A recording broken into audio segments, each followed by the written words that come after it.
ওয়াফাদাইনাহু বিযিবহিন আযীম। আল্লাহ পাক বলেছেন যে আমি আপনাকে একটি মহান দুম্বা দিয়ে বকশিশ করলাম, উপহার দিলাম। যেমন আমরা তাকবীর পড়ে আল্লাহু আকবার আল্লাহু আকবার লা ইলাহা ইল্লাল্লাহু ওয়াল্লাহু আকবার আল্লাহু আকবার ওয়ালিল্লাহিল হামদ।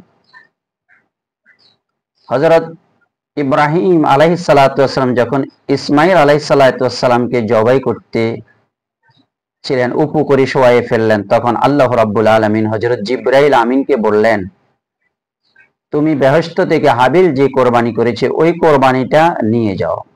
তো তিনি বেহেশত থেকে যখন কোরবানি নিয়ে রওনা করলেন, তিনি তাকবীর পড়তেছেন আল্লাহু আকবার আল্লাহু আকবার লা ইলাহা ইল্লাল্লাহু আল্লাহু আকবার আল্লাহু আকবার ওয়ালিল্লাহিল হামদ।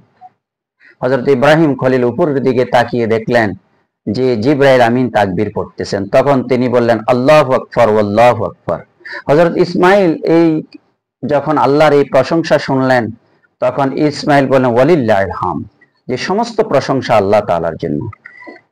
যারই কারণে একজন ফেরেশতা, দুইজন নবী হযরত ইসমাঈল এবং ইব্রাহিম আলাইহিস সালাতু ওয়াসসালাম যে আল্লাহর দরবারে এত বেশি প্রিয় কবুল হয়েছেন, জিলহজ মাসের যে 9 তারিখ ফজর থেকে জিলহজ মাসের 13 তারিখ আসরের নামাজ পর্যন্ত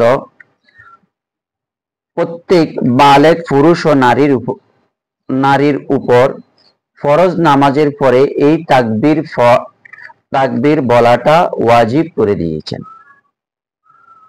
তা আল্লাহ পাক আমাদেরকে এই তাকবীর বলার তৌফিক দান করুন।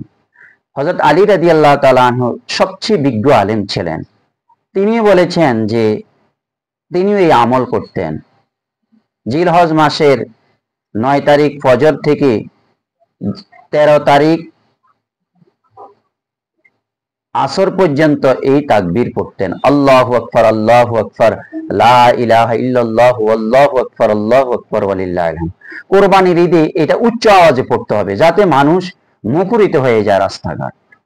আল্লাহর প্রশংসা করবেন, আল্লাহ পাক যাতে খুশি হয়, আল্লাহ সৃষ্টি খুশি হয়। আর রোজার ঈদে এটা আস্তে আস্তে বলবেন, এটা হচ্ছে ফুকাহে কেরামের অভিমত। তো আল্লাহ পাক আমাদের সবাইকে তৌফিক দান করুন।